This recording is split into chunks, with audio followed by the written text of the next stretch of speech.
This is the blouse I'll be working on, and this is the zipper I'll use for the blouse.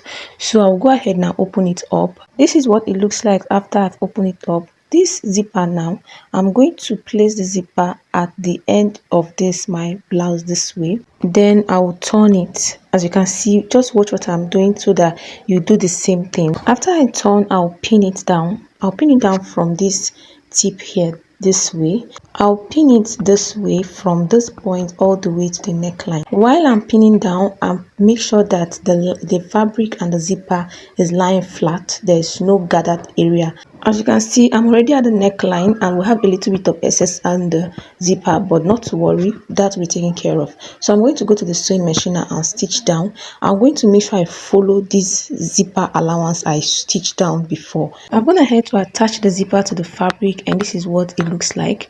So when I turn it now, you see how neat it is. So I'll open up the zipper now, and I've opened up the zipper to check it, so to be sure that my needle didn't touch the zipper while I was attaching it to the blouse. So I'll go ahead now and turn my blouse inside out. I'll place the zipper on this zipper allowance I stitched down, then I'll pin it down from this down part all the way to the neckline, just like I did for the front. And I'll pin it all the way to the neckline. I'll stitch down the zipper and the fabric together, following the zipper allowance I left on the fabric. I am done, and this is what it looks like. As you can see, it looks neat and beautiful. The zipper allowance at the hem is equal, and also at the neckline is. If you follow all the steps I've showed you so far, you achieve the same result. And this is what it looks like on the outside. As you can see, it looks neat also on the outside, and I'm sure this is what you want to also achieve. And as you can see, it's equal at the hem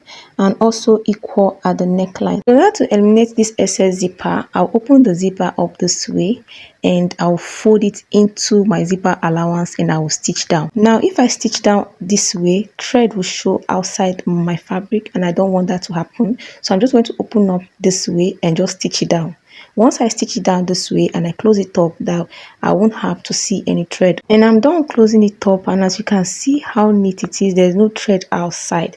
It's neat finishing or nothing, guys. So now that I'm done with all of that, I'll just go ahead now and trim off every excess on my fabric and everywhere that I need to trim off thread, so that I won't have to leave my client or whoever that will be wearing the clothes to be pulling off thread themselves. And this is how to attach a zipper to a blouse, and I hope you've learned one or two things on this tutorial. Please don't forget to subscribe, hit the like button, share to your sewing friends, and always come back to give me your feedback. And if you want to learn how to make this blouse, I'll leave the link for you on the description box. Thanks for watching. Like and subscribe for more. See you in my next video.